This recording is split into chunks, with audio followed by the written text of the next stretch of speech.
এবং এই ফাইনালের আগে যখন লুইস এনরিকেকে ওই সিবিএস এর প্রোগ্রামে একটা ইন্টারেস্টিং প্রশ্ন করা হলো যে তারা একটা পার্টি আয়োজন করছে 30 তারিখের আগের দিন 29 তারিখ, সেখানে এনরিকেকে একটা দাওয়াত দেওয়া হয়েছে এবং সেই দাওয়াতটা তিনি আসলে গ্রহণ করবেন কিনা এটা তার কাছে জানতে চাওয়া ছিল। তখন এনরিকে একটু মজা করে বলেছেন যে এই দাওয়াতটা আমি তো গ্রহণ করতে পারছি না, কারণ ম্যাচের আগের দিনের ব্যস্ত, বিকেলে আর্তেতাকে ডাক দিও, ও চলে আসবে। মানে আর্তেতাকে ভেজালে ফেলে লুইস এনরিকে তার হাস্য রসের যে চরিত্রটাও আছে সেটাও তিনি আমাদের সামনে নিয়ে এসেছেন।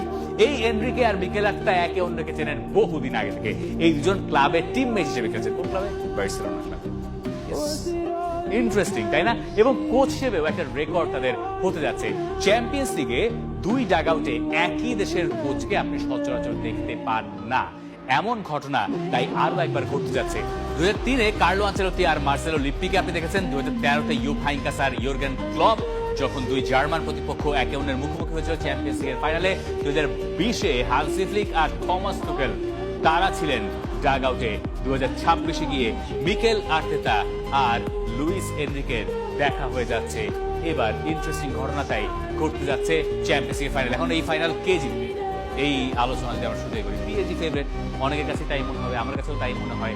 কিন্তু আর্সেনালের আসলেই যে শক্তি আছে সেটা দিয়ে আর্সেনাল চাইলে পিএসজির বড় পরীক্ষা নিতে পারে।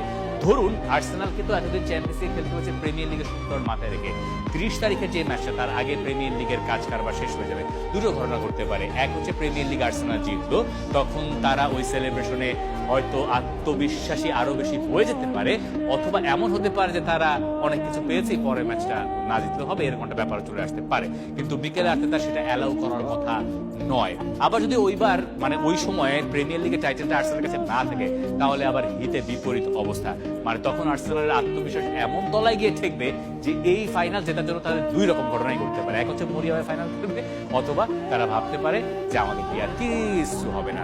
তার মানে প্রিমিয়ার লিগের লাস্ট ডেটা এই ম্যাচে বড় একটা প্রভাব সম্ভবত রাখতে যাচ্ছে। এবং এই ফাইনালের খুব বেশি আগে নয় প্রিমিয়ার লিগের লাস্ট উইকটা, এরপরেই তো আবার বিশ্বকাপ। আর এনরিকের দল তারা আরো একটা ট্রেবলের জন্য যাবে, ট্রেবলের চেষ্টা তারা করবে। লিগ এখনো হয়তো ডান অ্যান্ড ডাস্টেড নয়, কিন্তু সেই সুযোগ তারা খুঁজবে। ততদিনে আশরাফ হাকিমি যদি ভালোভাবে সুস্থ হয়ে যান তো ভালো কথা, নাইলে জাইর এমেরি তো রাইট ব্যাক পজিশনে খুব ভালো করলেন। সেই জায়গায় আসলে পিএসজির তেমন কোনো দুশ্চিন্তা আপাত দৃষ্টিতে চোখে পড়ছে না। আর এই ফাইনাল নিয়ে আপনি যদি কথা বলতে চান, তাহলে পিএসজির যে 6 বছরের ভেতরে তৃতীয়বার ফাইনাল খেলতে যাওয়া বা খেলতে পারা, সেটা একটা বড় ঘটনা, বড় মাহাত্ম্য বহন করছে পিএসজির পরিবর্তিত মালিকানার অধীনে যে স্বপ্ন তারা দেখলো। আর আর্সেনাল যেন ঠিক বিপরীত।